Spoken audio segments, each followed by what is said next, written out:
Imagine waking up to find a nuclear-powered U.S. submarine lurking in the Caribbean, just miles away from Venezuela's coastline. Is it about drugs or regime change? Because right now, the world is watching a dangerous chess game unfold.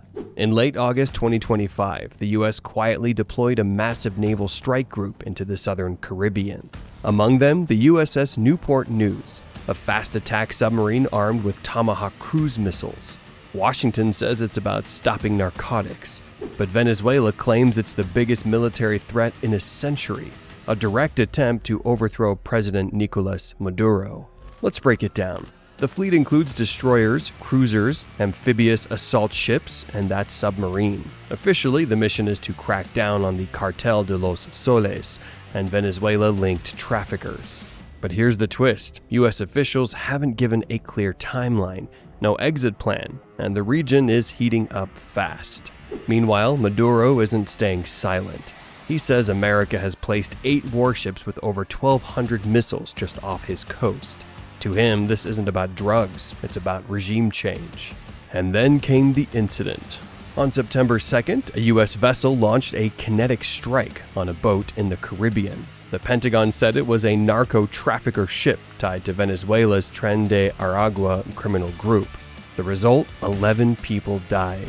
President Trump even posted the footage on Truth Social, but here's where it gets darker. Venezuelan officials claim the video was AI-generated propaganda, and that Washington is fabricating evidence to justify a larger military move. Think about it. A submarine creeping underwater, missiles on standby, and both sides accusing each other of deception.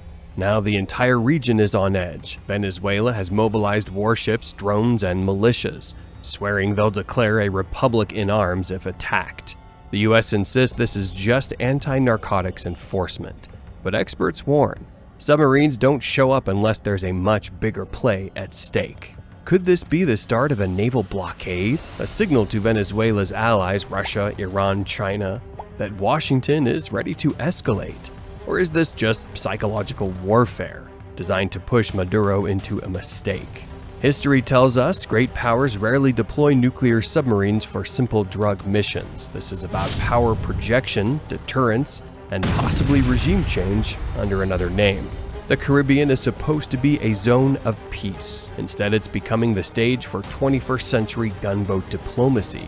And once submarines are in the water, no one really knows how close we are to all-out conflict. So here's the real question. Is America stopping drugs or starting a new war in Latin America? Drop your thoughts in the comments, and if you want more deep dives into these geopolitical chess moves, make sure you hit like, share, and subscribe, because the next chapter in this story could be explosive.